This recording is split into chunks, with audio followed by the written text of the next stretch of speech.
Pangsanlibutang ulat. Pagkilala sa Diyos sa Paaralan, March 29. Yoonhee, South Korea. Mula pa noong siya ay isang maliit na bata, naramdaman ni Yoonhee na kailangan niyang pumunta sa simbahan sa araw ng Saabath. Ang kanyang ama ay pastor ng isang maliit na simbahan sa South Korea, at hindi siya maaaring manatili sa bahay o gawin ang anumang gusto niya. Sa paglipas ng panahon, napagod na si Yoonhee sa pagsimba at pagiging anak ng pastor. Hindi niya maintindihan kung bakit kailangan sagutin ng kanyang ama ang telepono kahit na hating gabi. Kung bakit kailangan niyang magtrabaho kahit na weekends at holidays. Napuno ng sama ng loob at hinanakit ang kanyang puso dahil ang isang pinakahihintay na bakasyon ng pamilya ay nakansela. Dahil ang kanyang ama bilang isang pastor ng simbahan ay hindi maaring ipagpaliban ang paglilibing. Dito na nagsimulang tanungin ni Yoonhee ang kanyang pananampalataya. Noong 16 years old na si Yoonhee, nalipat na siya sa isang Seventh-day Adventist High School sa Seoul, ang kabisera ng South Korea. Ito ang unang pagkakataon na malayo siya sa bahay, nakatira siya sa isang dormitoryo. Ito rin ang unang pagkakataon na nag-aral siya sa Adventist School, dahil walang Adventist School na malapit sa kanilang lugar. Noong una, para kay Yoonhee, ang Adventist School ay tila kapareho lang ng public school. Ang pagkakaiba lang nito ay ang mga guro ay naniniwala sa Diyos at ang mga estudyante ay regular na uma-attend ng worship. Sa morning worship, narinig ni Yoonhee ang isang announcement tungkol sa tinatawag na The Kneelers. Naging interesado siyang malaman kung ano yun, kaya lang nahihiya siya. Kaya inaya niya ang isa pang babae na sumama sa kanya sa The Kneelers. Ang The Kneelers pala ay isang pagtitipon para sa panalangin na pinamumunuan ng mga estudyante sa conference room ng Adventist Middle School na matatagpuan sa parehong campus ng high school. Ang conference room ay may mga upuan na parang sa simbahan. May 30 kabataan, kalahati dito ay mga babae at kalahati ay mga lalaki. Sila ay nag-aawitan nang dumating si Yoonhee at ang kanyang kaibigan. Ang isang batang lalaki naman ay tumutugtog ng piano. Namangha si Yoonhee at nasiyahan sa pagkanta ng mga kabataan. Karaniwang hindi siya kumakanta sa worship sa kanilang simbahan dahil siya lang ang nag-iisang teenager doon. Ngunit ang mga kabataang ito sa conference hall ay kumakanta ng malakas. Hindi pa siya nakakita ng ganoong kasiglahan. Napaluha ang kanyang mga mata. Napuno ng kasiyahan ang kanyang puso. Sa isang iglap ay nawala ang kanyang kalungkutan at nakaramdam siya ng kapayapaan. Pagkatapos ng huling kanta, ang mga kabataan ay lumuhod at tahimik na nagdasal ng ilang sandali. Pagkatapos, ang ilang mga kabataan ay nag-share tungkol sa kung ano ang ginagawa ng Diyos sa kanilang buhay. Muling nakaramdam ng pagkamangha si Yoonhee. Hindi pa siya nakakarinig ng mga kabataan na nagsasalita tungkol sa Diyos sa ganoong personal na paraan. Naisip niya, sila ay mga bata pa, ngunit sila ay may pananampalataya at naniniwala sa Diyos. Mahal nila ang Diyos sa kabila ng mga paghihirap sa kanilang buhay.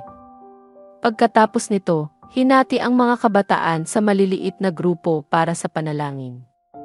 Dati, kapag oras ng panalangin sa simbahan, ang isip ni Yoonhee ay kadalasang naliligaw sa ibang mga bagay at para bang hindi ito mahalaga sa kanya. Ngunit ang mga kabataang ito ay malinaw na nasiyahan sa pagdarasal. At sila ay nakikipag-usap sa Diyos ng taimtim. Muling nadagdagan ang pagkamangha ni Yoonhee. Nang matapos ang isang oras na pagpupulong na may mas maraming kanta, naisip ni Yoonhee nang may pagtataka, ang mga kabataang ito ay mas tapat at may tunay na pagkakilala sa Diyos kaysa sa akin. Excited na ulit si Yoonhee sa susunod na meeting. Naisip niya, ito pala ang buhay na pananampalataya. Salamat at natagpuan ko ito. Ganito pala ang tunay na pamumuhay ng mga Kristiyano. Habang patuloy siyang dumadalo sa The Kneelers, natuklasan niya ang kagalakan sa pagsamba sa Diyos. Nagsimula siyang gumugol ng maraming oras kasama ang Diyos. kumanta, nakikinig sa mga awit ng pagsamba at nagdarasal. Naramdaman niya ang presensya ng Diyos sa unang pagkakataon. Umiyak siya habang iniisip ang hindi kapanipaniwalang pagmamahal at sakripisyo ni Jesus sa krus. Sa paglipas ng panahon, nakita niya na ang mga kabataan at mga guro ay taimtim na nananalangin at nagpupuri sa Diyos kahit nasa gitna ng mga suliranin. Nakibahagi din siya sa iba't ibang espiritual na programa sa paaralan at sumali sa isang grupo ng pag-aaral ng Biblia na pinamumunuan ng mga estudyante sa pagtatapos ng kanyang unang taon sa high school. Nakita ni Hyun-hee ang malaking kagalakan sa mga programa ng pagsamba. Sabik siyang makibahagi sa weekly prayer meeting, sa Bible study group, at iba pang espiritual na gawain. Hindi na nakakapagod ang simbahan at inaabangan niya ang pagpunta sa simbahan tuwing sa Sabbath. Ang paborito niyang talata sa Biblia ay ang Filipos chapter 4, verse 4-7 na nagsasabing, "Magalak kayong lagi sa Panginoon." Muli kong sasabihin, magalak. Ipaalam sa lahat ng tao ang iyong kahinahunan. Ang Panginoon ay malapit na. Huwag kayong mabalisa sa anuman, ngunit sa lahat ng bagay sa pamamagitan ng panalangin at pagsusumamo, na may pagpapasalamat ay ipaalam ang inyong mga kahilingan sa Diyos.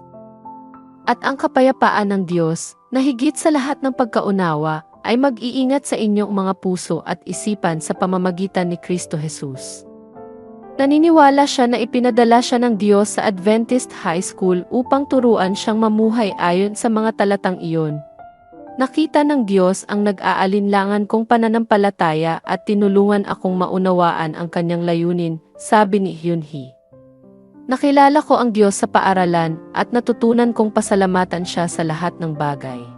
Pumunta si Hyun-hee sa Hankook Samyok Academy, natatanggap ng bahagi ng 13th sa Sabbath offering ngayon para magbukas ng Missionary Training Center at GIFIC sa Seoul sa South Korea. Susuportahan din ng handog ngayong araw ang 4 na iba pang proyekto sa Northern Asia Pacific Division, kabilang ang isang shelter para sa mga single mother sa Ansan sa South Korea, mga after-school center sa 14 school sa Japan, isang sentro ng libangan ng mga bata sa Ulaan Baatar sa Mongolia, at ang pagtatatag ng isang Adventist elementary school sa Taiwan. Maraming salamat po sa iyong masaganang handog.